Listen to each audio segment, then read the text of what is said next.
video, we're actually going to be tearing apart the Coyote motor, the Junkyard motor we went over last time.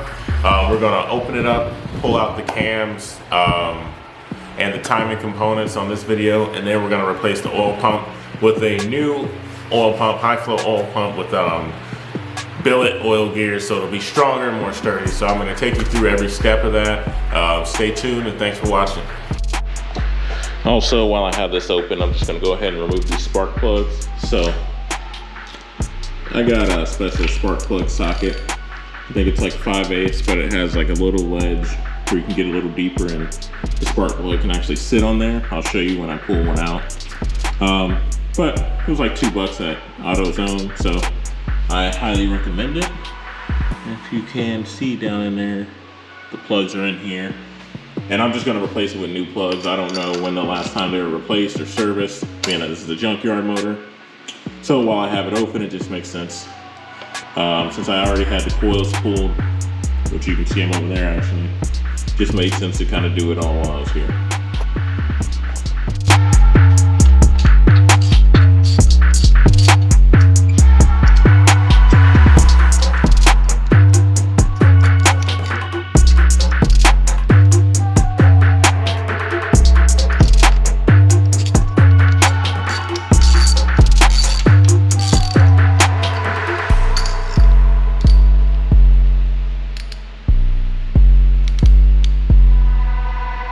So you'll see it just kind of rests in there. So it'll go in the socket, and then that smaller hole on the inside there, this part of it will just actually sit in there tight and rest in there. Makes it a lot easier to pull out.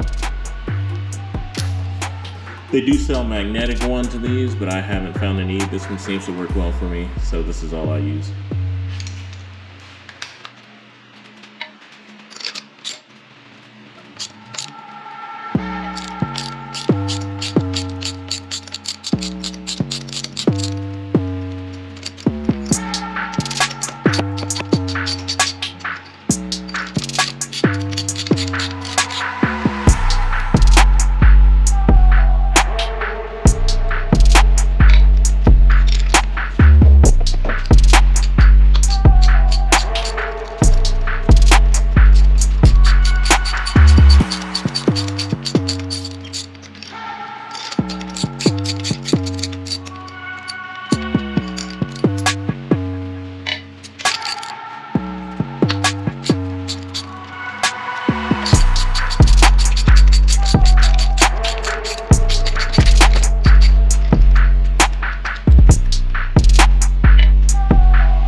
So today I plan to install this new oil pump with the billet aluminum gears.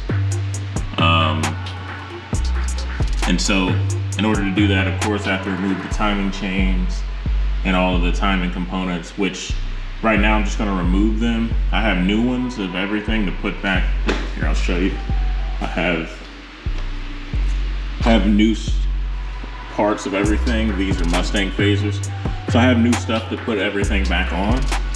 However, I have to wait because somehow there's a mix up in the camshaft I bought, and I have 2 sets of exhaust cams instead of, so if you're not familiar with the 4 cams, the top 2 are intake cams and the bottom 2 are exhaust. So I have 2 sets of these exhaust cams and no intake cams. So these are the old ones that were in the F-150 motor, but I also have some Mustang spec ones.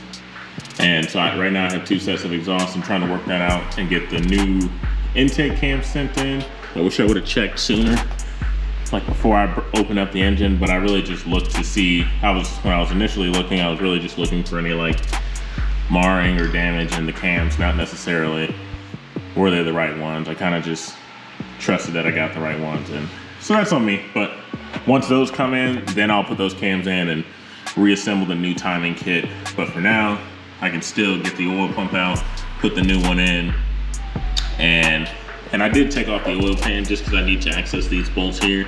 I probably could have with like a small wrench with a flexible head or something on it, but I didn't have one handy and I didn't feel like buying one.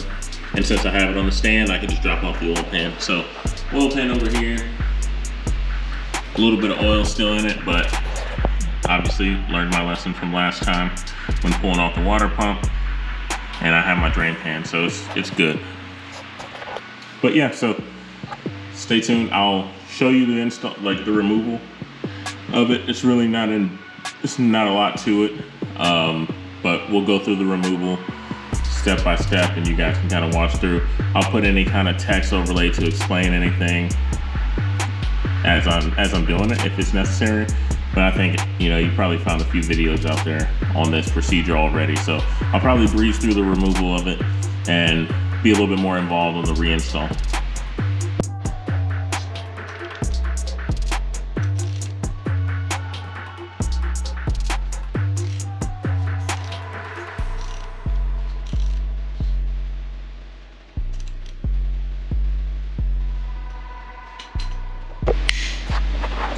So it's important to note, and basically what I was just doing is I was getting the motor back to top dead center, and so I was using this timing key, or crank key rather, and making sure it's at 12 o'clock. And there's also a little timing mark down here. But when someone says like make sure the crank key or timing key is at 12 o'clock, they're referring to this guy. And then over here, also there's a small timing mark. And so this is the right-hand side.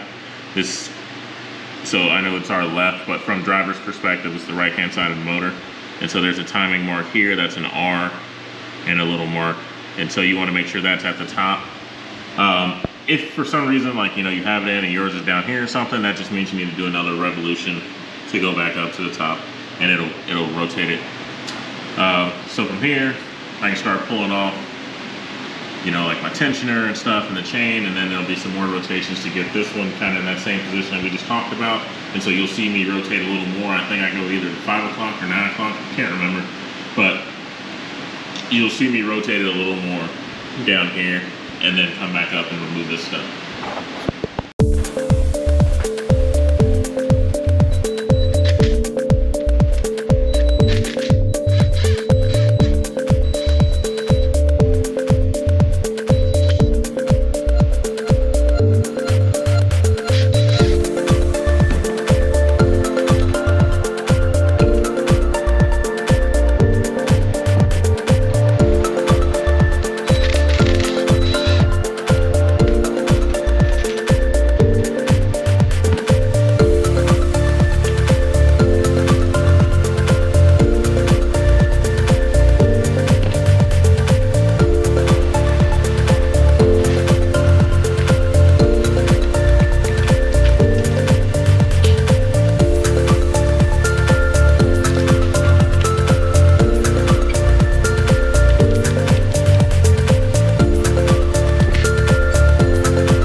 All right, so now the timing chain and everything is removed. Like I said, I had new ones of all of this stuff. If you don't, then obviously you'll want to hold on to everything. But since I have everything new, I just kind of have it over here. I did save the hardware in case, you know, I need something. I saved everything. You never know when you might need something. So, but hopefully I'm gonna be throwing everything new in here. So now I have access to these bolts here. So I think there's 1, 2, 3, 4, and then there's 2 here. So 6 total, and now I can remove the oil pump.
So this is the oil pump. Normally you would probably see someone, oh, so I have some oil coming out. Normally you would probably see someone remove this back plate and swap out the gears. I already had some aluminum oil pump gears in the new one I'm about to show you.